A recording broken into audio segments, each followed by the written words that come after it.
Hello and welcome to this edition of Watercolor Skin Tones. Today I am showing you how to mix up a variety that should cover all skin tones just using your primary colors. So sit back and enjoy this. I just think this is such a magical thing. I love color mixing. So enjoy. And also, while you're here, I would love if you like and subscribe to my channel. I'd appreciate it. I post videos weekly all about watercolor. So right now, this month, I am focusing on watercolor portraits. So stay tuned for more in regards to that. I also have Watercolor Journal Club over on Instagram. I would love for you to join. I post prompts monthly. This month we are doing, again, portraits. So each week I have a prompt up for types of portraits that we're doing. And again, every week you can count on me to post a tutorial. So today we're focusing on skin tones. And I just want to show you the magic of this. So you can use a lot of different primary colors. Your red, your blue, and your yellow. So if you don't know primary colors, it is red, blue, and yellow. And here I am showing you my favorite mixes. So I use ultramarine and cobalt blues. You use quin rose and pyrrole red. And then for yellows, you can use Indian yellow, yellow ochre, and new gamboge. So I'm using colors that are fairly translucent, very translucent, warmer and cooler type of colors as well. So I'm just, right here, I'm just swatching them out so you can see them, and I'm letting them kind of mix a little bit up, but I'm not mixing them up a ton yet. And just showing you how to throw those colors down on the paper, and you can mix them on the paper. I'm trying to illustrate this throughout this whole demonstration, the difference between mixing on paper and mixing on your palette. I like to mix on my paper quite a bit. There are instances when it is good to mix on your palette as well, but if you can let the colors mix on the paper, you get some really cool effects, which is fun too. You might say, why do you have blue in there, Christy? And I have blue in there for a lot of the cooler undertones. If you look at your skin, you know, there's pink and blue and yellow undertones in there, and it depends on your skin tone. It's like if you're a female and you buy makeup, or if you're a male in the theater and you wear makeup, they are going to match your skin tones. And you know, they say cool, neutral, or warm skin tone.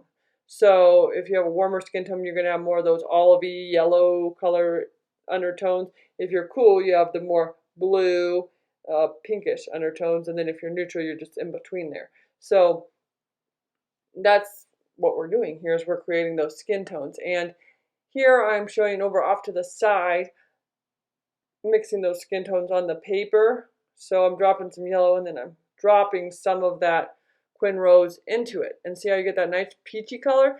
And the more paint you use, the darker it'll be. And see how you can, I'm showing you how you add water off to the side and you let it spread out, it gets a lot lighter. And you know, you have some very pale complexions out there, very fair-skinned people, and then you have people with very dark complexions, and some very rosy, some very tan, and everything in between. So it's really great to know how to mix your own instead of using a color that looks like the skin tone. Because if you mix them, when you're painting the portrait, and I'll go more into this throughout the series, but as you're painting things, you're going to leave highlighted areas and shadow areas, so that blue comes in handy for like under the chin a lot of times, because that'll be in shadow, or under the nose a lot of times that's in shadow, depending where your light source is coming from, of course. But yeah, and the key to some of this is, you know, you wouldn't want to mix the blue and the yellow directly together, because you're going to get a greenish tone, and you typically don't see a lot of green in the skin tone. So you do want to have that blue and red already mixed, so it's purple, because when you mix purple with yellow, you're going to either get a gray, a brown, or a black. So you want a little bit of that. And the best thing to do is practice with this, because you'll start to find out that that blue is very dominant. So you just need a tiny dab of blue, and I'm illustrating this right here. So if I just put in that solid blue, see how dominating that is? So if you just use a dab of blue like I did up top there previously, it's going to have more just of a cooling effect on the skin tone. So things like that you're going to practice. That red, especially that pyrrole red, it's a strong dominating color too. So a little bit of that mixed with your yellow is going to create that nice peachy tone. And then adding a touch of blue to that mix, will create some of your shadow color and things. So just keeping these things in mind, and the best thing to do, like I say, is just to practice with it and just start playing with these colors and mixing them. You can also get some beautiful neutrals when you use the primaries. Instead of just buying a black or a gray, you can get gorgeous neutrals. So this lesson is very, very handy and applicable to all kinds of painting, not just portraits, but I'm focusing on the skin tones here. And I just want to show you all the differences too. When you use different reds or different yellows, I mean, you're going to get just a slight variation in all of this. And I have my favorite set, which I'm going to demonstrate fully on skin tones in a minute. But here, my favorite probably colors to use, I would say, for skin tones is going to be the ultramarine, the quin rose, and yellow ochre combination. That's my absolute favorite, which I didn't exactly put that together up top here, but that is my favorite. The brighter yellows are great. You can get a lot warmer skin tones.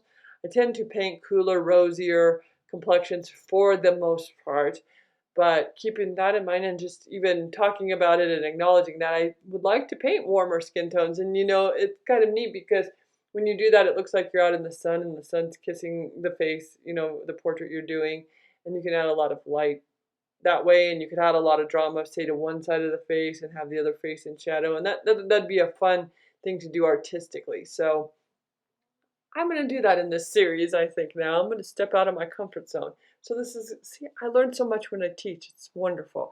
I love it. So again, on this page, I'm just showing you, and see that blue again? It's so dominant when you do that, and then you can mix it together. You can get a pretty darn dark skin tone right there even. That would be a good shadow on a darker skin tone, a dark complexion. You could do a little bit of that. And you wouldn't put a huge blob of it, but under the chin you would use that. And it would create the good shadow effect that you would want.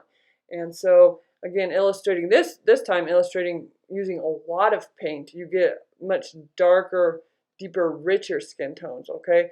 When you thin out with the water, you get those more pure, fairer skin tones, and then you get the richer, deeper skin tones when you use more paint. So, and you do want to use that in the fairer skin tones too. Sometimes, like say the nostril area, you would use a more concentrated amount of the paint as well. Here I was mixing a little bit of color over on my palette and bringing it over to show you the brown skin tones and getting a little bit more of that going here. And then I'm going to flip over my paper and really just focus on then showing you mixing skin tones. I'm going to let you view my palette and view how I'm mixing and then coming over to the paper so that you can start to see that. This is just to illustrate all that you can do using primary colors, so you can see the colors as they are pure and then starting to dabble in mixing them. So that's a good thing to practice, okay? Now I want to grab my palette and show you that so that you can see how we're going to mix these together. Okay, so now just taking some of the rose color and mixing it with the yellow ochre over on my palette a bit, thinning it down with water to get that really light complexion, adding some more of the rose color and the ultramarine blue to practice some shadows and to add some rosiness, like say if you were doing that on the cheeks, you would add some more of that rosiness color, the rosy color many times. And then mixing a more concentrated amount of the pigments with less water to show you that you can get the richer skin tones as well, like for a tan or just a darker complexion. And then again showing you when you add the water how you can thin that out and again create the lighter skin tone just using the water at that point. You'll keep doing different variations of this to get all your skin tones.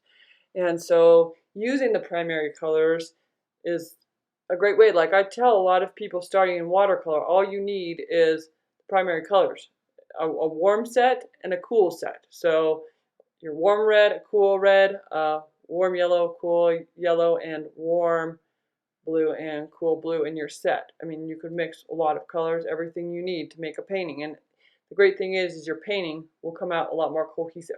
So here, getting a darker skin tone here without bringing in a burnt sienna at this point, which I will bring in, and I'll show you the difference there. But just using a lot more of the blue, but still being careful not to let the blue dominate and make the skin tone blue, since we're not painting like an alien or anything like that.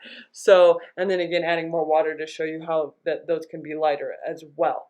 Okay, now we're going to go with the burnt sienna, and I like to use this for darker complexions, tanner complexions, browner complexions. It's a good tool. Use that, still using the 3 primaries though. So starting with the burnt sienna, adding some of the permanent rose to rosy up the complexion, or sometimes you will add more of the yellow depending on, again, the skin tone, if it's warm, cool, or neutral. And then again, using the water to show you, because there'll be highlights, like say on the nose that the sun is hitting there quite a bit, you're going to have a strong highlight there, or on the forehead many times, or the chin. Okay, now using that burnt sienna with the blue, okay, ultramarine blue and burnt sienna, you're going to get some of those cooler areas for shadow areas, maybe around the eyes, under the chin, under the nose. You use a little bit of that blue in there with the burnt sienna, and you're still going to add probably some of that yellow or that permanent rose so that you're getting the rest of those skin tones in there. Just practice this, have so much fun, and you'll be creating all kinds of beautiful skin tones in no time. Again, I'll appreciate it if you like and subscribe, and thank you so much for stopping by. Until next time, happy painting.